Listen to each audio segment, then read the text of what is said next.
The demon's hold acted like a living anchor, freezing the wounded warrior in midair so that he hung helplessly above the wind-scoured ground while the battlefield's gray rush continued around them. Air and debris streaked past as the protagonist dangled, limbs limp and breath shallow, every motion arrested by the demon's grip. For a beat, the contest became a tableau of suspension, the protagonist exposed and at the mercy of the skull demon's intent, the consequences of the demon's earlier words and assault settling into an immediate physical peril. After the protagonist had been halted midair by the demon's anchoring grip, the skull demon leaned in and clamped a taloned hand across his face, obscuring sight and forcing a grim glare from the wounded warrior. A dark speech bubble cut through the moment. "I don't understand you." Forget it, and the demon's dismissal left no room for answers.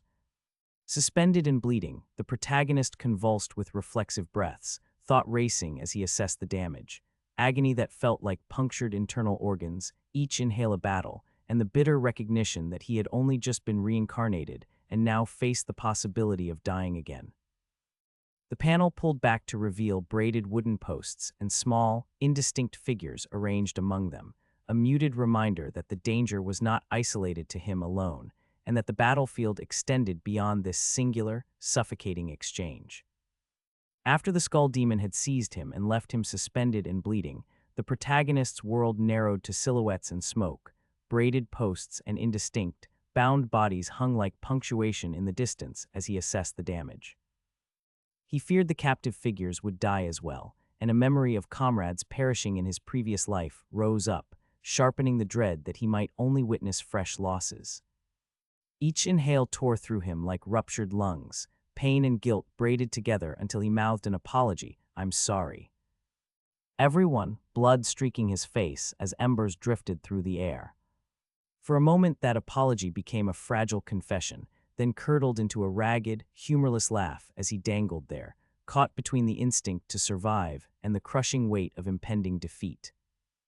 The scene closed on his silhouette against smoke and light, the battlefield beyond him vast and grim, the fate of those tied nearby unresolved and hanging on his battered body and fading strength. The protagonist, already ragged and bloodied from the earlier seizure, hit the ground amid drifting embers and cracked stone as a voice spat bitter words, and a boot scuffed the scorched earth. Nearby figures registered the fall with coarse curiosity. One voice asked if he was dead, while the scene narrowed to the fallen body and the silent, hungry calculus of a predator. The unseen jaw that watched him considered the human specimen worthless, muttering that the creature was weak, then lapsed into a ravenous hypothesis: eating him might produce evolution. Saliva gleamed on a serrated maw as the thought sharpened into appetite. The internal voice repeated its intent, colder each time, until the promise of consumption resolved into a single, inevitable decision. The battlefield's noises dimmed around that small, merciless focus, leaving the protagonist vulnerable beneath a looming, calculating hunger. The protagonist remained splayed on scorched earth, ember dust drifting past a serrated mouth that hovered too close. The unknown presence tasted the air, its tongue and glistening saliva filling the frame. Red motes hung between them like dying sparks, as the predator's eyes peeled open from shadow, cold curiosity shifting to calculated hunger. Against that private calculus, the protagonist's voice, sharp and incredulous, broke through with a single challenge. "You'll eat me." The question made the moment concrete, and the attacker answered with violence rather than words. A savage bloom of crimson light and force detonated from the unknown presence, throwing the wounded body to one side and scattering ash and glow. In the snap of that flash, the choice the creature had been making resolved into action. Consumption now felt inevitable, and the battlefield's noise thinned around the proximate, merciless decision. The unknown presence dove through the smoke and ash with a predatory arc, its momentum carving the air as it bore down on the prostrate figure. The protagonist, still bloodied and half-prone, forced out a weary admonition. He could not die here, he muttered, because everything he had set in motion would be wasted. The words hung against the thunder of impact as the attacker's shadow closed and the immediate space convulsed. In the wake of that collision, the small red apparatus at the protagonist's throat fractured, its surface spiderwebbing with jagged fissures and flaring a dying, crimson light. The break rang like a verdict across the battlefield. The moment tightened into urgent consequence. Defiance met violence, and the shattered device suggested that more than flesh had been endangered by the assault. The protagonist lay battered and barely coherent as the scarlet device at his throat spiderwebbed and flared its last sparks. Even in ruin, he thought, with bitter disbelief, that the final sliver of his awareness would be squandered in this collapse. His inward resignation hung over the blasted ground, while fissures of light and blood-red motes spun outward from the wounded collar. From a short distance, a skull-masked figure cried out and stilled, its voice naming a terrifying presence, as the air itself seemed to thicken. Shadows bent, and a churning, ember-strewn spiral of energy began to congeal where the attack had landed. The unknown assailant's aura deepened into that vortex of red light, scattering jagged motes and making every nearby silhouette shrink back. The battlefield shifted from brutal impact to something far more ominous and alive, and each heart there felt the weight of what had been unleashed. The protagonist lay battered, and the scarlet collar at his throat still sent out failing sparks as the field around him thickened with emberlit motes. The skirmish had already shifted from blunt impact to something uncanny and alive. Nearby voices spat astonished counts, 5-finned, then a faltering S6-finned, as silhouettes recoiled from the spreading light. A skull-masked presence watched, an ominous eye blooming on its mask, while it let out a short, victorious laugh. The opening in the air that the unknown presence had birthed began to behave like a wound stitched by will, pulling and sewing flesh and force together. Where the vortex touched a fallen figure, red tendrils wrapped and braided around limbs and torso, lifting and smoothing as if healing and remaking in one motion. The shape rose, reforming into a more coherent, hostile outline. The final image froze the field in dread. A long, lacquered crimson claw extended from the reformed body, announcing that the unleashed power had not only survived, but evolved into a fresh, immediate threat. The aftermath of the skirmish hardened into something surgical and malicious. The scarlet remnants at the protagonist's throat still sputtered as crimson tendrils continued to weave across the ground, braiding flesh and force into a coherent shape. Where the vortex had repaired a fallen shape, limbs knitted and smoothed into glossy, lacquer-red armor and long white hair flowed free. A single, lacquered crimson claw extended like a new declaration of intent. A dark aperture framed a shadowed observer, its mask briefly catching the light, before the reformed body pivoted and struck. The field erupted as the entity spun a broad, red column of force that cleaved through debris and dust, driving defenders back. The protagonist and whoever stood nearest were forced behind a raised shield as the shockwave scattered earth and sent black fragments tumbling. The scene froze on the violent aftertaste of that strike, the new threat already reshaping the fight. The wound at the protagonist's throat still smoldered as braided tendrils stitched flesh into gleaming lacquer-red armor. Long white hair flowed free, and a single crimson claw extended like a freshly sharpened verdict. A shadowed aperture framed a masked observer as the reformed body pivoted and drove its intent into the ground. A towering pillar of blood-red force erupted upward, shearing the air and flinging strips of the entity around it. Spiraling currents and luminous filaments coalesced into a searing column that clawed at the sky. The impact birthed a hemispheric shock that gouged the earth and threw fighters off their feet, sending black fragments skittering across the plain.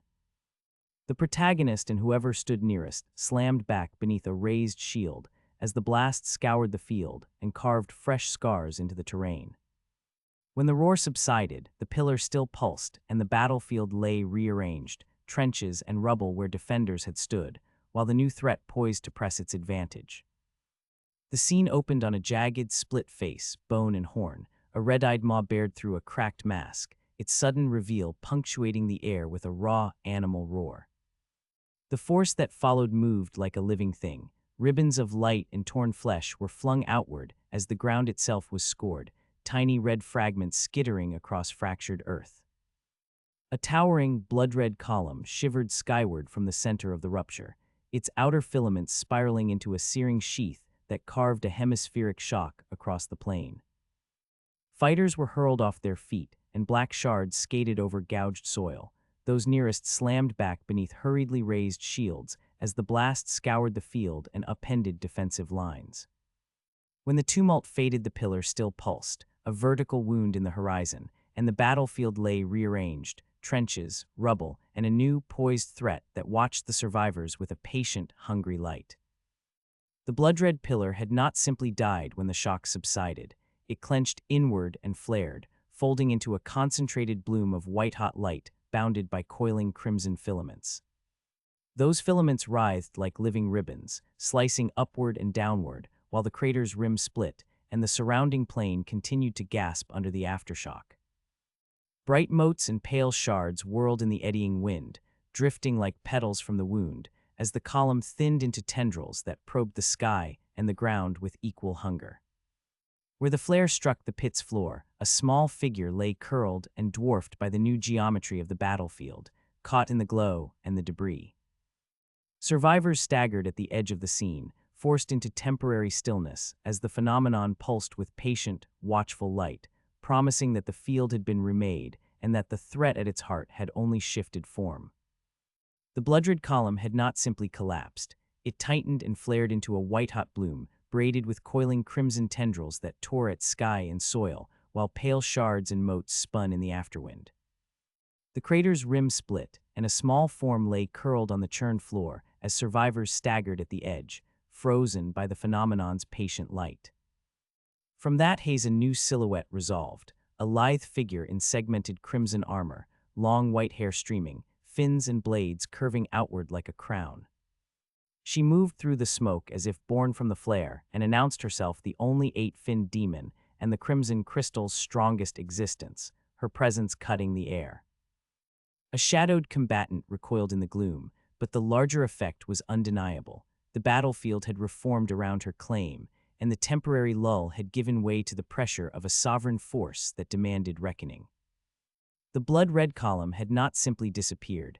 It contorted into a white-hot bloom, braided with coiling crimson tendrils, flinging pale shards across the crater while survivors staggered and watched. From the smoke, a lithe figure in segmented crimson armor resolved, white hair streaming and fin-like blades curving outward, and she declared herself the only eight-finned demon, the strongest born of the crimson crystal, forcing the field to reorganize around her claim. In the same haze, a pale, armored worshipper rasped the name again and again, offering a fractured devotion that named her as king. The eight-finned demon answered without flourish, her lips parted, and a single, absolute word cut the air. Nail!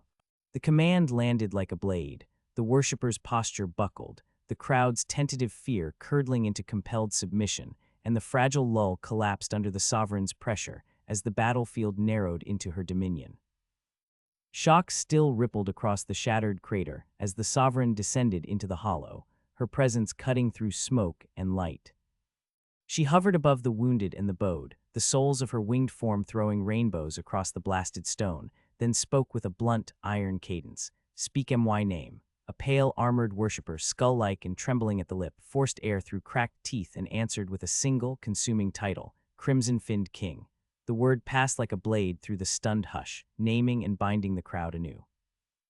As the skull-voiced envoy pronounced it, the camera lingered on the sovereign's crimson fin and the worshipper's slackening posture, the scene resolving into a confirmation of authority. The field had become hers by name and by fear, and those present folded their wills around that declaration. The sovereign descended into the crater and then dominated it, her pale face and red markings looming close as the air stilled around her. The skull-voiced envoy had already forced the name into the open, calling her the Crimson-Finned King, and now the figure with gold eyes accepted that naming like a verdict. Light and shadow traced the fin-like patterns of her armor, while her expression remained loosed of easy warmth. Those who watched felt the hush deepen, the crowd's fear and submission folding inward as the title settled into place. The camera held on her features, the white hair, the black-lined mouth, the steady, almost indifferent gaze, making the declaration feel less like a chant and more like an imposition of rule. In that close, the scene resolved. Power had been named, and the battlefield had a sovereign.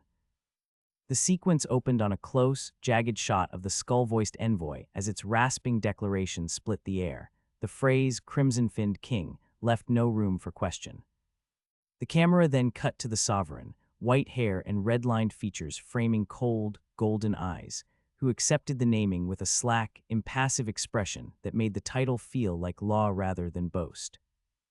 Light and shadow traced her fin-like armor, and the stiff grace of her presence as the world around her seemed to hold its breath. In the final frame, another horned figure stood beneath a blood-red disk as a red-limbed hand descended to rest or hover above them, a gesture that read as recognition, claim, or ritual subjugation.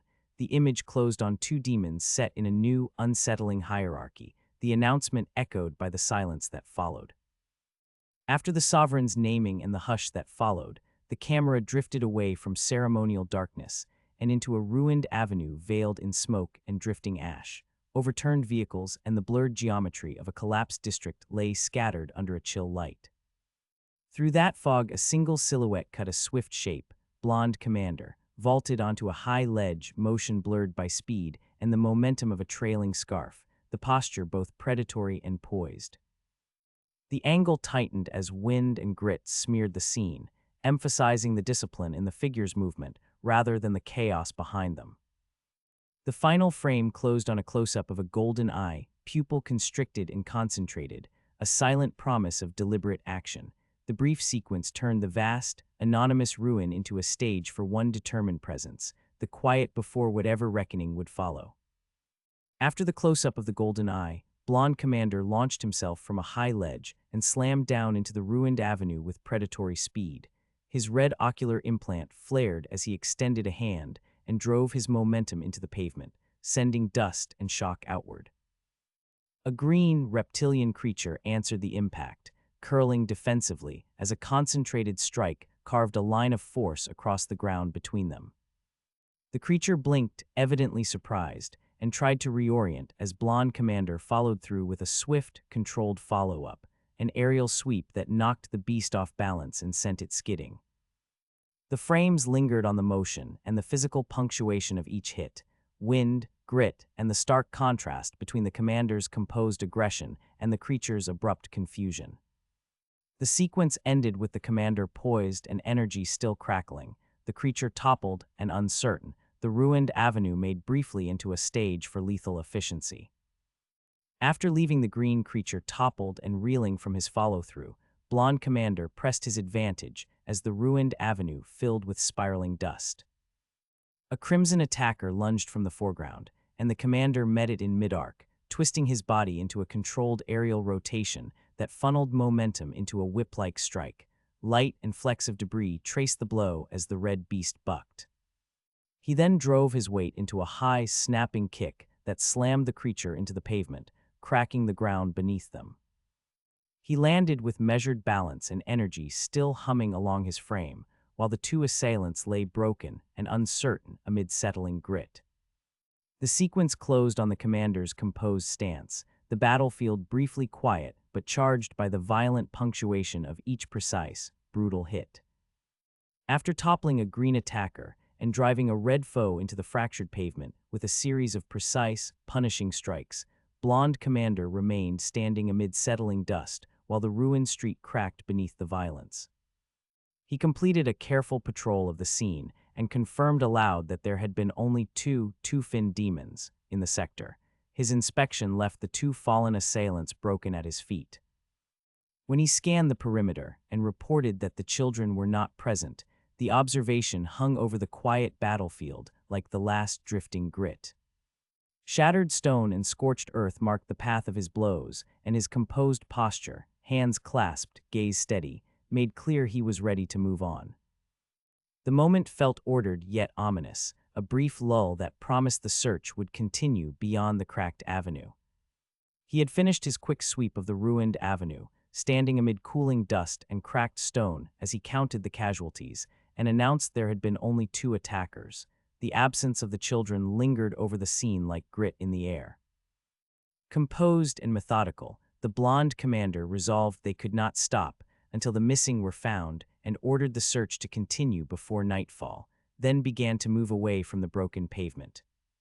The momentary lull fractured in an instant. The ground erupted as a vertical pillar of jagged crimson energy shot skyward, carving light and wind through the battlefield. A nearby figure registered that violence with wide, horrified eyes as the column burned into the sky. The sudden, raw eruption turned the ordered after-action into immediate danger, forcing everyone present to halt and reassess what, or who, had just manifested on the field. A jagged column of crimson energy had torn upward from the ruined pavement and carved a vertical scar into the sky, and its force unfurled as broad red rings that swept outward across the battlefield. The expanding wave scraped dust and rubble along the avenue, forcing two downed figures to curl against the blast, while nearby personnel shielded their faces. One stunned voice spat, "What the hell is this energy wave?" as the shock rolled past. Another observer squinted toward the horizon and noted the direction of origin, sending eyes and attention away from the broken pavement. The blonde commander halted and turned his back to the ruined street, walking toward the line of sight where a dark smoke column marked the source. Embers stung the air, and the ordered search dissolved into urgent alarm as the group faced this sudden, unknown assault. What had begun as a jagged column of crimson energy that tore upward and sent red rings sweeping across the avenue now focused the group's attention toward the horizon. Smoke and a distant gouge marked the origin of the assault. Observers shielded themselves from blowing dust, while the blonde commander turned and walked toward the dark plume with others following suit. A stunned voice broke the moment with an exclamation that directed every eye. Across the scarred landscape, a smoking crater sat like an open wound, and from above a red, winged form dove down. Its talons elongated and glowed as it descended, the limb's segments seeming to grow as it reached for the ground. When its foot struck the earth, it left a beating hush in the air, and rising from that landing, a crimson-armored sovereign with white hair and spiny protrusions straightened into full view, towering over a wounded, collapsed protagonist who lay in the crater's dust as embers stung the wind. The crimson-armored sovereign had descended into the smoking crater and straightened above the collapsed protagonist, its presence bending the air with a cold, predatory calm. It laughed once, amusement curling around a remark about the sky and the world it had returned to, then pivoted its attention to a skeletal subordinate and demanded answers with a voice that brooked no delay. The skull demon cringed and stammered under that scrutiny, squeaking assent as the sovereign pressed the question, its skeletal jaw trembling. As the confession spilled out, the sovereign's face drew in close, its pale hair and the single golden eye visible in a tight, menacing frame, and it spoke of having vanished and returned, the words falling like a promise that something vast and unsettled had shifted with its reappearance. The eight-finned demon had loomed over the crater, its presence folding the air into a colder, patient silence as it peered down at the ruined scene and the collapsed protagonist. It fixed a gaze on the cowering emissary and demanded to know whether the demon lords remained the same five, voice low and probing. The skull demon whimpered and stammered an affirmative, insisting their positions had not shifted, and offered the confession in halting, fearful spurts. The sovereign drew in, the edges of its amusement clear as it listened. The revelation that the five had settled together seemed to amuse and intrigue it in equal measure. It mused that they were living very peacefully with one another, an observation that hung between them like a promise and a threat, calm on the surface, but heavy with implication about what that peace might mean now that the sovereign had returned. The sovereign's presence shifted from cold observation to predatory amusement as it leaned in and let out a low, mirthful laugh. Its eyes glittered with a long memory when it accused the others of having already forgotten what they had done to it 60 years before. The skull demon stammered under that gaze, and the sovereign's intrigue hardened into a decisive, vicious motion. Red, luminous blades arced through the air and tore across an armored figure, prompting a pained scream. The violence was surgical and swift, each cut punctuating the sovereign's words. It then disclosed, as if explaining a choice, that it had occupied this particular body because the vessel had once been hailed as humanity's strongest soldier. The claim hung in the smoky air like a threat and a revelation, reframing the carnage as both retribution and a deliberate reclamation of strength. After claiming the body that had once been renowned in battle, the unknown presence found itself disappointed by the vessel's unexpected weakness and spoke with cold, sardonic resignation about the limits of its current incarnation. It admitted that the words and motions unfolding now might be the last flicker of its consciousness until a fuller awakening restored it, framing the scene as a temporary, impotent performance rather than an end. Alone amid the ruined pillars and drifting ash, it brought blood-dark fingers to its own face in a small, intimate motion that read as both habit and a promise. The touch cut through the chamber's haze like a threat. The nearby skull demon remained a silent witness to the shift in tone, and the unknown presence warned, flatly and impatiently, that whoever lingered was testing it. The moment closed on the sense that this was a prelude. The present violence served only as a reminder that a more complete, dangerous return would come when it fully awakened. After settling into the reclaimed host and issuing its earlier warning, the unknown presence lingered above the ruined floor and announced it would bide time until humanity's strongest soldier woke and could grasp the so-called finned memories. It framed the delay as deliberate, a patient preparation for a fuller awakening. The remark drifted down like an edict, met by a shaken subordinate who crawled at the foot of the crimson figure and stammered as memories and terminology clawed at his comprehension. He addressed the unknown presence as king, whispering the implication aloud. These memories were the mechanism by which they evolved. The conversation closed on a grim confirmation that fins, the outward sign of that evolution, would show prominently upon their bodies, leaving the chamber heavy with the inevitability of a future, more complete return. The crimson-armored sovereign strode forward as tendril-like fins trailed above, and he spoke with cold certainty that the amount of fins determined a being's level and strength. He reminded the gathered that their leader of the Dark Clan had grown new fins, and that evolutionary progress relied on those finned memories, calling the ability unique to their kind and the root of their superiority. As a battered figure remained prostrate at his feet, the sovereign named the human warrior Aang and declared him presently indistinguishable from the lesser ranks. He then delivered a harsher precept. Evolution demanded that one devour another of equal level from one's own kind. The pronouncement hung over the ruined floor like a verdict, reframing the wounded human's fate as contingent on a brutal, internal right of advancement rather than any mercy from the victors. The crimson-armored sovereign paced above the ruined floor and reiterated the harsh hierarchy his kind obeyed.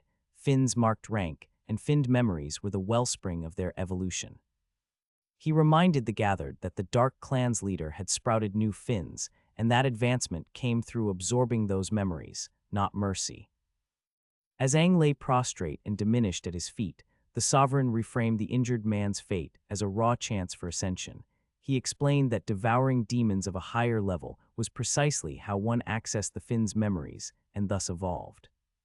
He spoke of the act not as cruelty, but as a gift he had conferred, hissing the notion with a smug, almost playful grin. The figure's sinuous tail and predatory posture underlined the threat. What read as mercy was only another brutal precept of their order, and Aang's survival now hinged on a grim right the sovereign both enforced and relished. After the sovereign had reframed Aang's fate as an ascension through consumption, a battered subordinate crashed forward, voice trembling as it begged the king for permission and swore blind loyalty. It swore to be support, to become the right arm and left arm, throwing itself into service as if physical devotion could compensate for rank. Driven by that frantic devotion, the creature invoked the ritual, shouting to awaken whatever force the sovereign demanded they unleash. For a moment the world flared red as strands of power gathered, but the mood snapped cold when another figure with burnished eyes answered the invocation with a single, quiet rebuke. The presence denied them access, pronouncing them unworthy. The subordinate's desperate offering faltered under that judgment, and the crimson light receded as authority, not mercy, decided who could claim evolution. After the subordinate's desperate invocation had been denied, the crimson hand of sovereignty lingered over broken fragments as the sovereign coldly reframed worth itself. The only value some offered was service to a larger design. The masked, crimson-armored figure made that design explicit, stating that the human warrior's purpose was to awaken the first Finn's memory and presenting a ritual shard as instrument. A shimmering double helix unfurled in the air like a prepared pathway, and the sovereign informed the human that the first step had been readied. The voice brimmed with possession and expectation, not mercy, and it closed with a quiet, threatening benediction. Do not disappoint me when you level up in the future. In that charged silence, the promise of transformation sat beside an unmistakable admonition. Building on the earlier declaration of purpose, the crimson-armored sovereign reiterated its demand: the human must awaken, step by step, toward the eighth fin. Its face split between mask and flesh as it spoke with possession and impatience, promising that a future trial would mark the true ascending. Without hesitation, the sovereign moved the protagonist into its grasp, lifting and carrying him as if the human had already become a ritual component. The figure's silhouette trailed a red, guardian-like aura that bore the helpless body forward. As the sovereign finished, its words drifting like a benediction and a threat, a prepared double helix uncoiled and threaded into the small, ringed ritual artifact. The helix pulsed and was drawn into the device with a bright, hungry pull, sealing the promise of transformation even as the sovereign warned against disappointment in whatever leveling lay ahead. After the sovereign had already positioned the human and the ritual helix had been prepared, the protagonist forced himself upright and spoke a single, stubborn promise: he would awaken once more from his slumber. The small, ringed device at his chest ignited in response, throwing out jagged filaments of light that coiled into the mouth of the artifact. The pulse hit him like a physical impact. The panel cut to an intimate view of the ring as a double helix unspooled and was greedily drawn inside, while microscopic scenes, green cellular forms and white, wing-like sigils, swirled around the converging energy. Red guardian features resolved at the artifact's edge, suggesting nascent transformation as biological and symbolic motifs braided together. In the final frame, the world beyond the light went black save for a pair of small, red-rimmed eyes and a looming crimson outline, a shadowed presence watching the ritual's first successful pull with patient intent.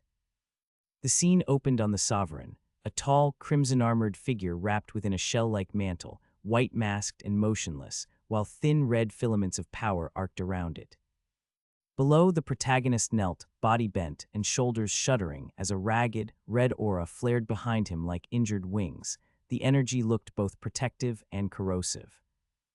The light tightened, severing the space around him, until his form was shown again, as a smaller, suspended silhouette caught in writhing scarlet strands and drawn inward. That compression culminated in a single, blindingly small star of light that hung alone in the void. The hush broke only when a solitary speech bubble named the sovereign, "My king," turning the ritual's spark into an answered summons and sealing the transfer with an ominous devotion. After the summoning's contracted light and the sovereign's naming, the protagonist lay battered on scorched stone, his breath shallow and his expression half lost beneath a smear of blood and ash. He murmured a fragmented prayer: "My king." Our strongest, and in a close, ragged thought confessed he did not want to die because a woman still waited for his return. The camera of the scene pulled back enough to reveal another hand reaching through the smoke, fingers finding his with urgent steadiness. The unseen companion would not permit surrender. They cut through the hush with a vow: "You won't die. You won't," and promised to get everyone out. Their pledge echoed over the crackle of embers as they closed their fingers together, palms meeting in a violent, determined clasp that sent shards of hope outward into the ruined air. The moment tied survival to duty, the injured man's private fear to the companion's public resolve, and converted soft confession into an active promise amid the ruins. After the earlier vow and the desperate clasp amid the ruins, the protagonist lay battered and raw, his face streaked with blood and ash as hopelessness turned vocal. He spat that they were already dead. The scene cut to a ragged close-up of a demonic envoy whose jaw and eye had become something mechanical and cruel, and he leaned in to sneer, demanding why the protagonist alone still lived. The exchange was cruel and intimate, the monster's red optic and exposed teeth a cold counterpoint to the injured man's fragile breath. In the next instant, the perspective jumped to a different interior. A wide-eyed figure recoiled and reached forward, fingers extended as if to bridge the distance between survival and collapse. The juxtaposition made the threat feel immediate and far-reaching, despair answered by malice, and a distant hand reflexively striving to keep hope from slipping away. After the earlier ruin and the protagonist's battered silence, the narrative shifted to a narrow room where a young man suddenly sat up in bed, fingers pressed to his temple as if to steady a racing head. He laughed weakly at first, insisting it had been only a dream, then corrected himself. What he'd felt were memories, words that sank the brief relief back into something heavier. A top-down shot showed him curled on the sheet beneath the slow sweep of a ceiling fan, sunlight pooling against the floorboards. The quiet was broken when a gloved hand yanked the privacy curtain aside with a sharp rip. The intruder's voice called out in urgency, addressing him as Brother Ang. The room filled with the tension of that entrance, the sudden shift from solitary recollection to alarm, and the moment closed on a single unfinished shout, "You're," leaving whatever revelation hung in the doorway. After the earlier quiet and the torn curtain that had splintered the small room's calm, the wounded recruit Ang opened his eyes to the immediate flood of faces leaning over him. 3 companions peered down in relief and surprise, shouting that he was awake as his voice croaked a weak greeting. One of them, the pink-haired recruit, pushed past the others and leaned close with an inquisitive tilt, her expression bright and almost playful despite the tension in the room. She focused on Ang's hair and asked, astonished, why it had changed color, wondering aloud whether the demonic door had been responsible. The moment held a mixture of relief and unsettled curiosity. Ang was alive, but whatever had touched him beyond the door had left an unexpected, visible trace. Ang came to with a gasp, and the room tilted around him as 3 figures leaned in, their relief immediate but edged with worry. He pushed himself up, voice ragged and startled. He shouted that he'd been so close, and then denied something he half remembered, his confusion cutting through the temporary calm. The pink-haired recruit hurried forward, insistent and bright despite the strain, asking if all 3 of them were all right. 2 others at the foot of the bed echoed that they were fine. Ang's eyes tracked the faces, piecing together a hazy flash of being dragged into a cave by a finned demon, and the memory made him mutter as the companions traded quick glances. The room held a fragile relief. They were safe for the moment, but Ang's fragmented recollection and the visible change left the group tense and watchful, unsure how much the encounter had altered them. The blonde commander stepped up to the curtained bed and peered through the mesh, remarking that Ang appeared to remember something. His voice cut through the lingering haze that clung to the injured recruit and the small cluster of companions. The pink-haired recruit flinched and leaned forward, urgent and anxious, while the others tightened around the doorway, each posture taut with watchfulness. Ang's fragmented recollections of a finned demon still hovered at the edges of his awareness, and the commander's calm observation only made that uncertainty more acute. Without warning, the blonde commander yanked the curtain aside in a single swift motion, the sudden movement snapping the room's fragile relief into sharper focus as faces were revealed and reactions froze mid-motion. The abrupt gesture left the group bracing, caught between a moment of tentative safety and the implication that whatever Ang remembered might demand action. After the curtain was ripped aside and the fragile moment of relief shattered, the blonde commander stepped forward and cut to the heart of the matter, ordering the injured recruit to explain what had happened in the cave. Sunlight slanted through the opened window and lit the faces of 2 standing figures who flanked the commander, their postures taut and attentive, as if waiting for any shift in Ang's story to set the next action in motion. Ang lay propped in the bed, still trembling and raw, his impressions of fins and crimson armor barely held together by fatigue and shock. The commander's voice pushed at those fragments, seeking firm facts from a hazy memory. Around them, the others tightened their positions at the doorway, every expression sharpened by the possibility that Ang's account might confirm the presence of a demonic sovereign and force immediate decisions. The room hummed with quiet urgency as Ang gathered himself to speak. After the curtain had been thrown aside and the fragile pause broke, the blonde commander moved to the center of the room and ordered a full account of what had happened in the cave.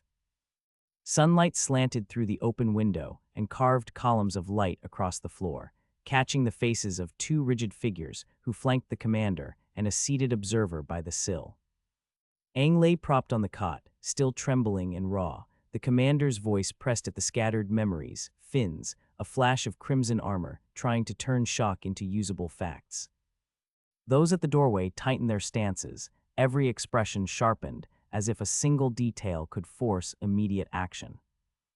The dark-haired attendant waited without interrupting, while Aang gathered himself, eyes flicking among them, and began to pull together the fragments of his sight in fear. The room hummed with a quiet, urgent tension as everyone leaned in for what he would say next.